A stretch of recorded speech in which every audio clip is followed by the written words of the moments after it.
Back to United Central. Game week 1. Man United 1. Fulham 0. Yay! First കളി തന്നെ ജയിച്ച് top of the league. I'm joking guys, I'm joking. അത് ഇന്ന് തന്നെ മാറാം.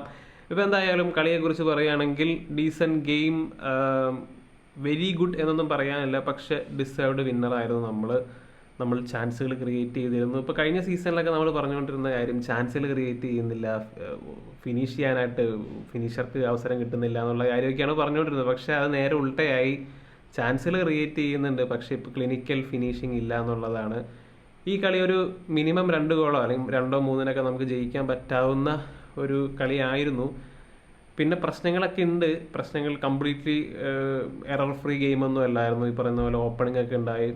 മറ്റേ മഗ്വയറിന് 2-on-1 സിറ്റുവേഷനൊക്കെ വന്ന് അവിടെ മഗ്വയർ നന്നായിട്ട് ഡിഫെൻഡ് ചെയ്തു. അപ്പോൾ കഴിഞ്ഞ സീസണിലെ ഫസ്റ്റ് ഗെയിം കണ്ട പോലെ അല്ലായിരുന്നു. കഴിഞ്ഞ സീസൺ ഫസ്റ്റ് ഗെയിം നമുക്കറിയാം, വൂൾസിനെതിരെ കുൻഹ ഓടിക്കൊണ്ടിരിക്കുന്നത്. ഇപ്പോഴാണ് ശരിക്കും പറയാൻ നൈറ്റ് മെയറാന്ന് പറയാം. അങ്ങനത്തെ ഒരു കളിയായിരുന്നു, കംപ്ലീറ്റ്ലി ഓപ്പൺ ആയിട്ടിട്ടൊരു കളിയായിരുന്നു. അതുപോലെ തന്നെ എടുത്തു പറയേണ്ട ഒരു കാര്യം എന്ന് വെച്ച് കഴിഞ്ഞാൽ, കഴിഞ്ഞ സീസണിൽ നമ്മൾ 10-20 ഷോട്ടൊക്കെ കൺസീഡ് ചെയ്തുകൊണ്ടിരുന്ന സ്ഥലത്ത്, 10-20 അല്ല 20 ഷോട്ടുകളെ കൺസീഡ് ചെയ്തുകൊണ്ടിരുന്ന സ്ഥലത്ത് നേരെ പകുതിയായി 10 ഷോട്ടുകളാണ് ഈ മത്സരത്തിലേക്ക് വന്നപ്പോൾ നമ്മൾ കൺസീഡ് ചെയ്തത്. മാത്രമല്ല 2 ടാർഗറ്റ് ഉണ്ടായുള്ളൂ എന്നുള്ളതാണ്. അത് ഒരെണ്ണം ഈ പറഞ്ഞ പോലെ ലോങ് ഷോട്ടായിരുന്നു ഞാൻ സേവ് ചെയ്തത്.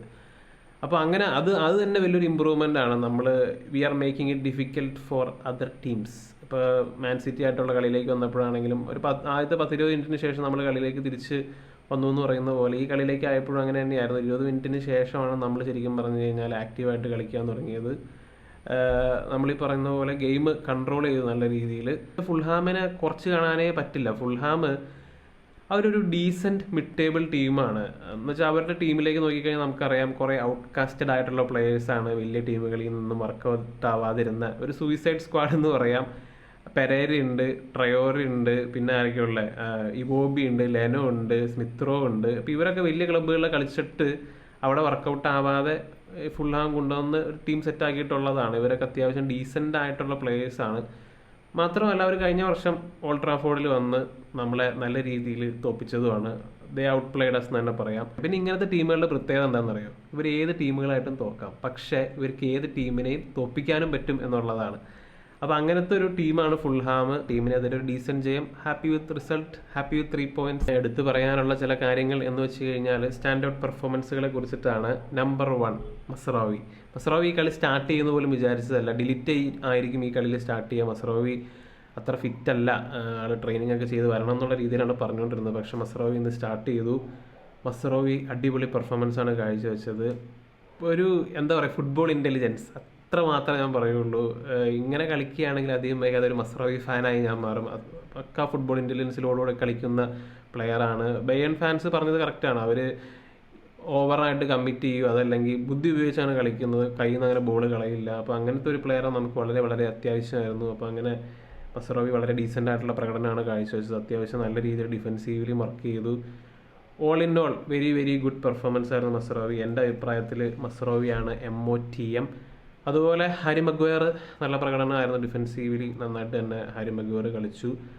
പിന്നെയെന്ന് വെച്ച് കഴിഞ്ഞാൽ കസമീറോ ഓവറോൾ നോക്കി കഴിയുമ്പോൾ ഗുഡ് പെർഫോമൻസ് ആയിരുന്നു. പിന്നെ ലിസാൻഡ്രോയുടെ കാര്യം പറയണം, പുള്ളി ട്രയോറയ്ക്കെതിരെ നല്ല രീതിയിൽ ഇടിച്ച് നിൽക്കുന്നുണ്ടായിരുന്നു. പക്ഷേ പാസിങ്ങിൻ്റെ കാര്യത്തിലേക്ക് വന്നു കഴിഞ്ഞപ്പോൾ കുറച്ച് പ്രശ്നങ്ങളൊക്കെ ഉണ്ടായിരുന്നു. പക്ഷേ ലിസാൻഡ്രോയുടെ ക്വാളിറ്റി നമുക്കറിയാം, അതൊക്കെ ശരിയായി വരും. പിന്നെ റാഷ്ഫോർഡ് ഡീസൻറ്റ് കളിയായിരുന്നു. 2 അസിസ്റ്റുകൾ, 2 നല്ല ചാൻസുകൾ വഴി ഒരുക്കി കൊടുത്താണ്. ഒന്ന് മൗണ്ടിനും പിന്നെ ഗാർനാച്ചോയ്ക്കും അറ്റ്ലീസ്റ്റ് ഒരു അസിസ്റ്റെങ്കിലും കിട്ടേണ്ടായിരുന്നു ഇന്ന് റാഷ്ഫോർഡിന്. പിന്നെ സിർക്സി അടിച്ച് ഗോളിലേക്ക് വരികയാണെങ്കിലും ശരിക്കും പറഞ്ഞാൽ റാഷ്ഫോർഡിന് നല്ലൊരു ഓഫ് ദി ബോൾ ഇൻവോൾവ്മെൻറ്റ് ഉണ്ടെന്ന് പറയാം.